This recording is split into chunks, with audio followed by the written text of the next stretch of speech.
story of our creation has puzzled me ever since I was a boy. It began right here, in a church in Greenwood, Mississippi.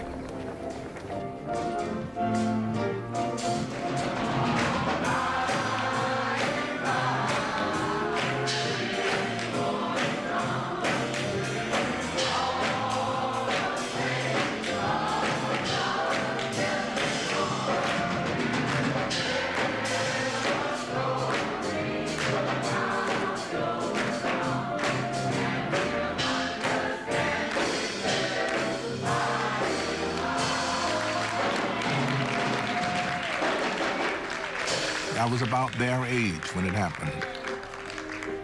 I remember the minister reading from the book of Genesis. There are 807,361 words in the Bible. It doesn't take 807,000 words for you to believe the Bible. It only takes 10 words. In the beginning, God created, are y'all gonna get with me? The heavens and the earth. But for me, this beginning was a profound puzzle. One moment there was nothing, the next, everything. You're looking good. Trying to make it. If God created the universe, who was around to create God? When I got older, I heard scientists had found evidence of the Big Bang. According to that theory, the entire universe burst out of a single point in an instant of fiery creation. And now that science knows so much about our cosmic origins, what place is there for religious belief in the beginning? I want to know about the Islamic story of creation, so I'm going to Cairo.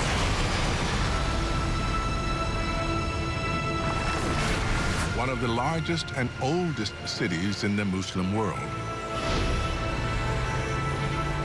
Islam has deep roots in science. Muslim astronomers were charting the heavens soon after the time of Muhammad. I hadn't noticed that before. What is it? This is the minaret of Al-Hussein Mosque.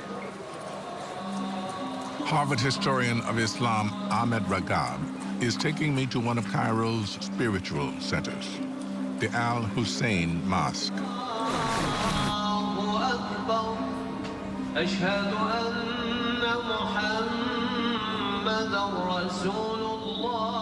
So they start by forming lines all facing Mecca.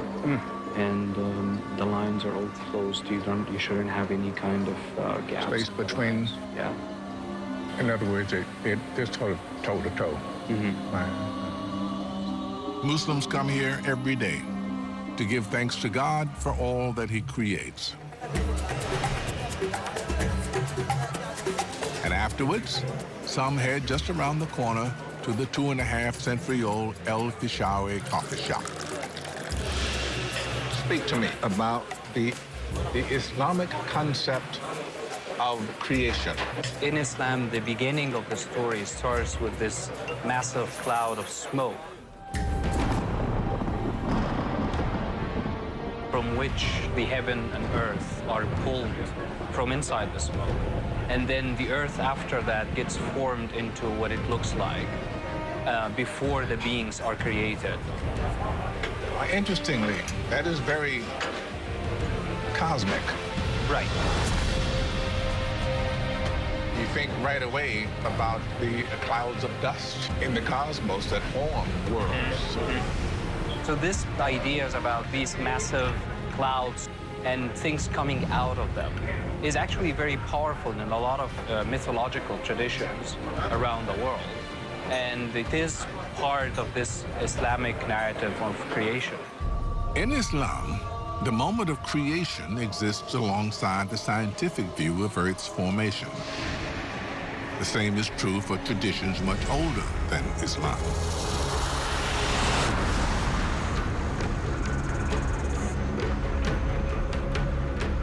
Aboriginal people have lived in Central Australia for tens of thousands of years.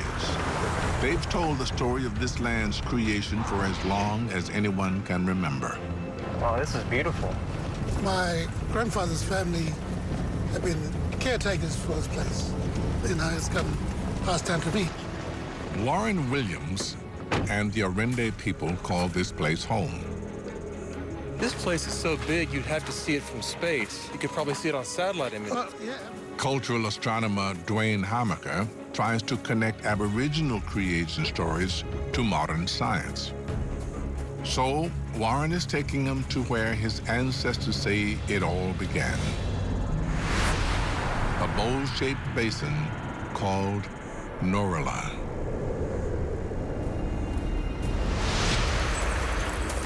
It's traditional for the Arende to tell their creation story at night, when they can see their creators, the sky gods. Big sky tonight. It's gonna be really good tonight. They're all coming out now.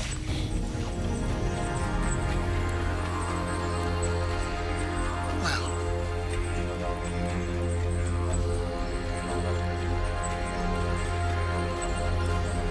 The story takes place in an era called the Dreaming, when the sky gods lived in the Milky Way. The dreaming is a period of creation when everything was beginning, when the ladies were dancing at a ceremony, and one of them had a little baby in her arms.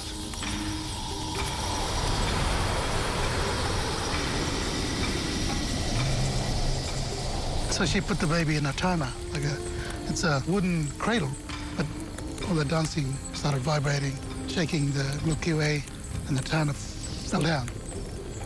And it fell to earth and created the crater that we see now.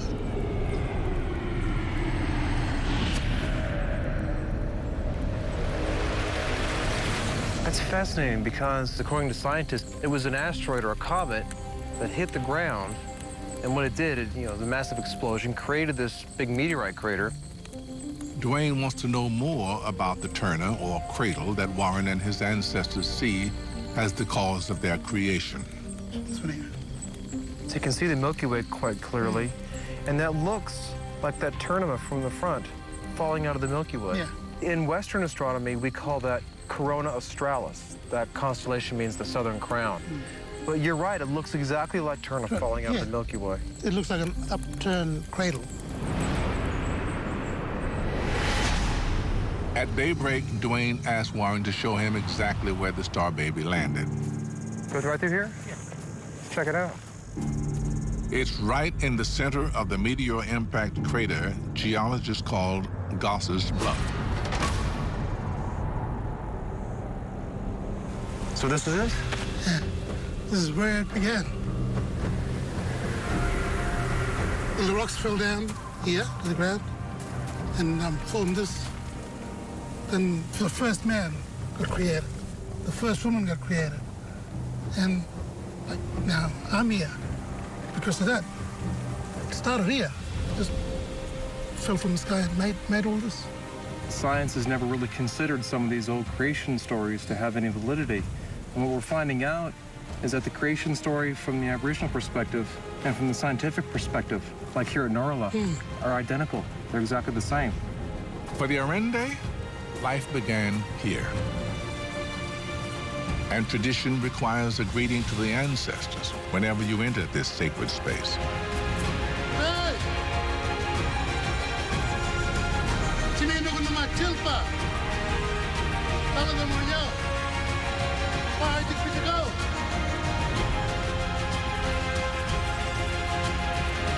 Science can live side by side with Aboriginal and Islamic accounts of our origins.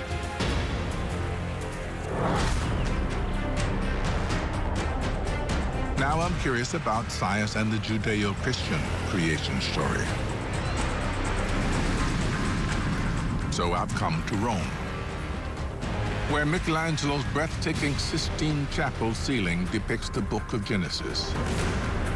In 6 days, God creates light, makes the sun and the moon, and creates man.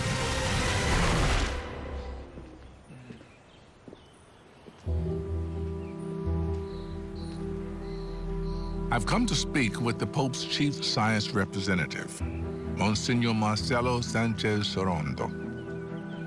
Now, you are the Chancellor of the Pontifical Academy of Sciences. Exactly. When did that get started and why? In 1603. 1603. And 3, yes. And the leader of the first generation was Galileo. And the idea is to have a new academy to develop the scientific reason of things. So we have the two different approaches to the idea of creation. There was the book of Genesis, and then there's the Big Bang. The Big Bang is not creation, exactly, because we don't know. We don't know what was before the Big Bang. My question, exactly. And for this reason, creation is nothing to do with the Big Bang. The other thing is that the idea of the Bible is not a scientific idea of creation. In other words, science can't prove it or disprove it. Exactly. We say in the Bible is the idea of creation, but in the theological sense of creation, not the scientific sense of creation. Thank you. Thank you. The Catholic Church no longer sees the book of Genesis as the literal description of creation. In fact, the first scientist to propose the Big Bang, George Lemaitre, was a priest and a member of the Pontifical Academy of Science. So how exactly does belief in God fit into modern cosmology? So this incredibly high vaulted ceiling, just like reaching for heaven. Yes, in a certain sense. It's a representation of heaven, of a theological heaven. I'm meeting with Father Giuseppe Tanzellaniti, a scientist at the Vatican Observatory. I'm very, very fascinated by you. You're an astronomer, and you are a holy man. Yes, my field of study was radio galaxies, quasars, extragalactic objects. And it was another kind of heaven. I remember that when we take a galaxy spectra, I used to pray during the waiting for the spectra and to say, God, I thank you for this marvelous universe that you gave us. There must have come at some point a question for you about the nature of creation. We think that there's like a big schism between the biblical sense of creation and the other one is the scientific sense of the Big Bang, and it's all very different. Creation, from a theological point of view, is perfectly compatible with a Big Bang, because you need always a first cause. God, the Creator, is outside space-time, is before any time. So the act of creation is an everlasting act, because creation is the way in which God continuously holds the universe. For Giuseppe and others like him, cosmology not only allows room for divine creation, it offers new ways to understand God as the master of space and time.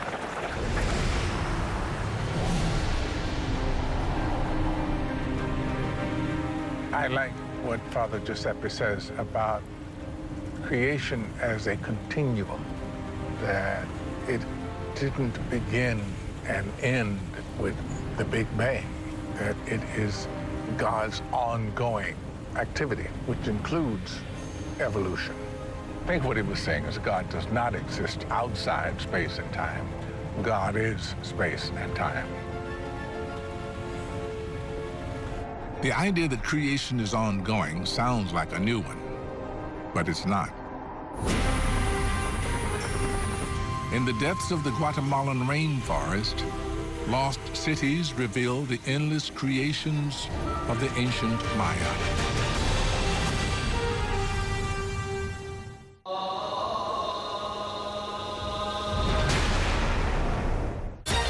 Rămâi aici. Programul continuă cu Deichmann. This is my quest to answer the biggest questions we have about our place in the universe. Miracles give us hope. Is there some entity that makes that choice? I was dying. It is a miracle that I'm here. You fell from up there